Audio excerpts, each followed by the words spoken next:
Ինչն է խանգարում սահմանազատում սկսելուն։ Եթե հաշվի առնենք այն դրական մթնոլորտը, որ ստեղծվել է վերջին շրջանում, հատկապես ապաշրջափակման առաջին քայլերի ֆոնին։ Ինչն է խանգարում։ Խանգարողը չեմ կարող ասել ուղղակի լուրջ է այդ խանգարումները, որ այն խոսքերը, որ նախագահ Ալիևն է հայտարարում է հանդեպ, օրինակ Սևանա լճի անվան վերաբերյալ, որ այսպեսի մի բան է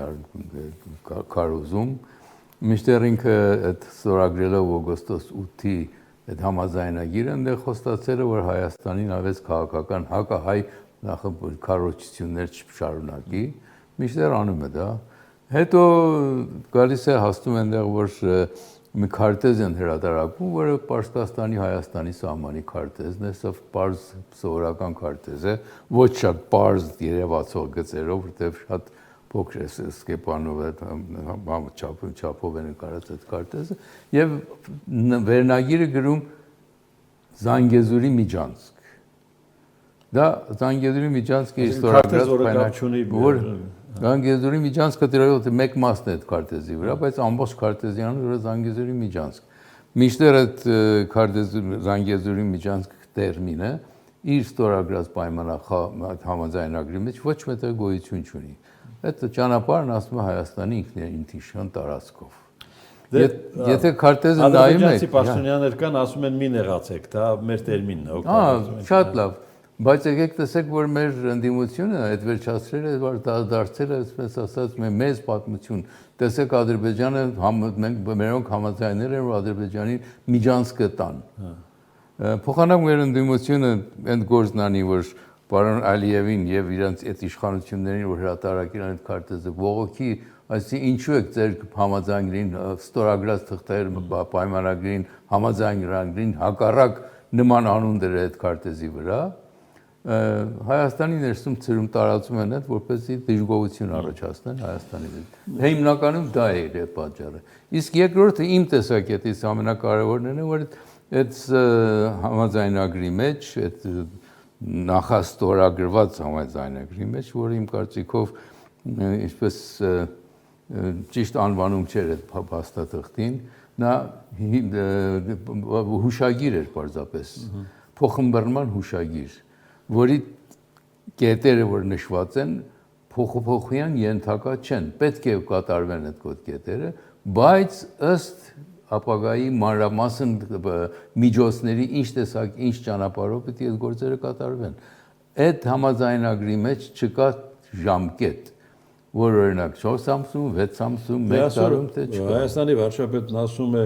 2026 թվականի առաջին կեսին կավարտենք նախապատրաստական աշխատանքները, երկրորդ կեսին կսկսենք շինարարական աշխատանքները։ Պարոն Փաշինյանի ասածը կարող է այդպես լինի, բայց պարոն Ալիևը կարող է չընդունի դա։ Մենք հույս ունենք, որ այդպես կարող է լինի։ Ալիևի չընդունելը արդեն Վաշինգտոնին է վերաբերում, ոչ թե մեզ։ Այո, դա էլ կա։ Բայց հիմա կարևոր հանգրվանի կանք մեր որպես սահմանազատման հիմք խսեն որևէ կոնկրետ քարտեզի շուրջ, ունեն կողմերը պայմանավորվածություն։ Ընդհանրապես Ալմատի 1991 թվականին։ Չէ, քարտեզի մասին է խոսքը։ Քարտեզները 70-ական թվականների, 80 թվականների հրատարակած խորհրդային շտաբի քարտեզներն են։ Բայց ոչ կոնկրետ։ Սահմանները գծված են։ Սահմանը գծված է մաքուր պարզ ձևով գծված է այդ սահմանների վրա։ Դա ադմինիստրատիվ վարչական սահմաններն էին խորհրդային միության տարբեր շրջանների եւ այդ սահմանները որոշ են։ Եթե հապկի հայտարարությունով որ ասին դուք մենք չգիտենք ձեր սահմանները որտեղ են, որ գանք պաշտպանենք, այդ պատճառաբաներով որ չեկան Հայաստանի օգնության, դա իրականությունից շատ հեռու է, որովհետև հապկի կենտրոնական ուժը որ խորհրդային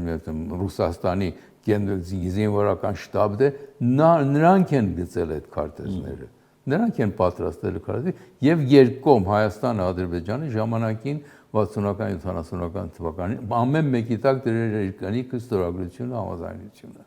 Բայց հապկը մեզ ասում է, ձեր սահմանը դեռ հստակ չի մեզ համար։ Ուրեմն 13 հանրապետություններն էր, որ գոյություն ունեն 12-ը, նրանց սահմաններն են, ուրեմն հայտնի չեն ինչ են։ Ներառյալ Ռուսաստանին է, որտեղ շատ քիչ տեղեր է սահմանազատում եղել դրանից հետո։ դեռ սահմանազատում չկա, չնայած այսօր փողվարչապետը ասել է, որ հնարավոր է արտահերթ սահմանազատում այն հատվածում, որը վերաբերելու է թրիպին։ Ես ինքս էի մեծրանից մեկ քանի շաբաթ առաջ առաջարկել, որ պետք է սահմանազատումը անպայման սկսի գոնե 8-10 կիլոմետր Պարսկաստանի սահմանից սկսած դեպի հյուսիս։ Օրինակ, այն սահմանը, որ լինելու է Ադրբեջանի եւ Հայաստանի սահմանը արևելքում, նույնը Հայաստանի եւ Ախջևանի սահմանը, որ լինելու է արևմուտքում, Մեղրիի ճանապարհի մասին է խոսքը։ Գոնե դրանից 5-ից 10 կիլոմետր դեպի հյուսիս, այդ հատվածը պետք է սահմանազատվի։ Առանց դրան մենք չենք կարող ապաշրջափակել, քանի որ ապաշրջափակման համար կարիք ունենք ունենալու անցակետերի, մաքսակետերի։ Եթե սահմանը չի վերջնականացված, այդ դրանք որտեղ պետք է կառուցվեն։ Ադրբեջանական արձագանք չկա։ Ոչինչ չկա, ոչինչ։ Լավ, սահմանազատումը դեռ այսպես հեղուկ վիճակում է, բայց շատ ակտիվ է դարձել անկլավների խնդիրը։ Ինչու՞։ Անկլավների խնդիրը, որտեղ անկլավների խնդիրը մի քիչ բարդ խնդիր է, մի քիչ խառնիճաղաճ խնդիր է։ Տեսեք, եթե պատմությանը վերադառնանք, ինչպես գոյացան անկլավներ եւ այլն, ձեզ ասեմ, Խորհրդային Միության քարտեզների մեջ, ոչ մի քարտեզի մեջ, մինչև 1936 թվականը որևէ անկլավ գոյություն չուներ։ 1936 թվականին հանկարծ Հայաստանի տարածքի նոր քարտեզ հրատարակվեց, որի վրա ներկա էին երկու անկլավ, Տավուշի երկու անկլավներ, Ասկիպարան եւ Բարխուդարլուն, Սոֆուլու Բարխուդարլու յուղերի միատեղ այդ երկուսը Երևան։ Դրանից 3 տարի հետո 39 թվականին Տիգրանաշենի անկլավը, Քյարքի անկլավը դարձավ անկլավ քարտեզի վրա։ Իսկ դրանցից որն է որևէ փաստաթուղթ ունի, որ վստահեցնում է դա այդպես կա, այդ անկլավը Հայաստանի իշխանությունը տվել է Ադրբեջանին, գոյություն չունի։ Պաշտոնական ոչ մի փաստաթուղթ չկա, բացի Խորհրդային Միության շտաբի գծած քարտեզների վրա եղած անկլավներ։ Այսինքն դուք կարծում եք, որ Ադրբեջանը հակված է փոխանակումներ անել, թե։ Ես հույս ունեմ, որ երկկողմ փոխանակումներն անենք, որ այն որ իր տարածքում է մնա Իրանը, որ մեր տարածքում է մնա մեզ։ Քանի որ այդ 3 ադրբեջանական անկլավները, որ մեր տարածքում են, իրար վրա ունեն մոտավորապես 45-46 քառակուսի կիլոմետր տարածք։ Արծվաշենը միայն ինքը 42 քառակուսի կիլոմետր է։ Իսկ այն ճանապարհն պարանոցը, որ Հայաստանը միացնում էր Արծվաշենին, որ Ադրբեջանը գրավեց առանց վերադարձնելու մեզ, նա էլ 4-5 քառակուսի կիլոմետր է։ Այսպեսով, եթե այն պարանոցն ու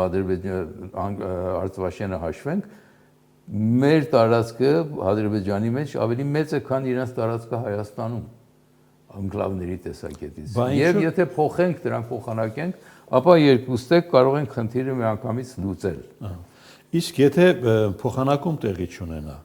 Փոխանակում եթե տեղի չունենա, այստեղ մի հատ տարբեր խնդիր է առաջանում։ Բաքուն չհամաձայնի փոխանակում։ Ասենք չհամաձայնեց։ Ինչպես են կատարելու իրականությամբ այդ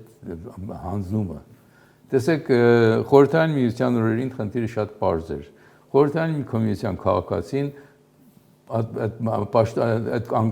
սահմանները, վարչական սահմանները իրանց համար խնդիր չէր։ Անցնում էին մյուս կողմից Ադրբեջանի Ասկիպարայում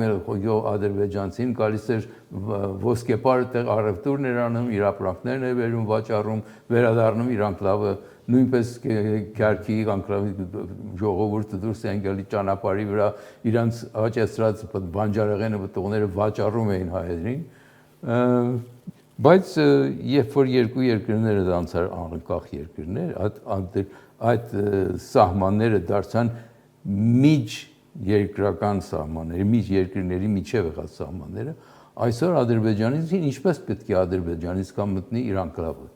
Ասենք Քյարքին տրվեց Ադրբեջանին։ Ինչ ճանապարհով պետք է հասնի այնտեղ։ Պետք է հայկական անձնագրի հսկողության տակով անցնի, պետք է հայկական ճանապարհով է անցնում, հայկական մաքսատնով անցնի։ Մենք Արծվաշեն ինչպես պետք է։ Մենք էլ նույնը։ Եվ այն կողմից պետք է իր արկլավից էլ դեպի Ադրբեջան վերադառնալու համար պետք է նորից պաշտոնական անցակետով եւ պաշտոնական մաքսակետով պետք է անցնի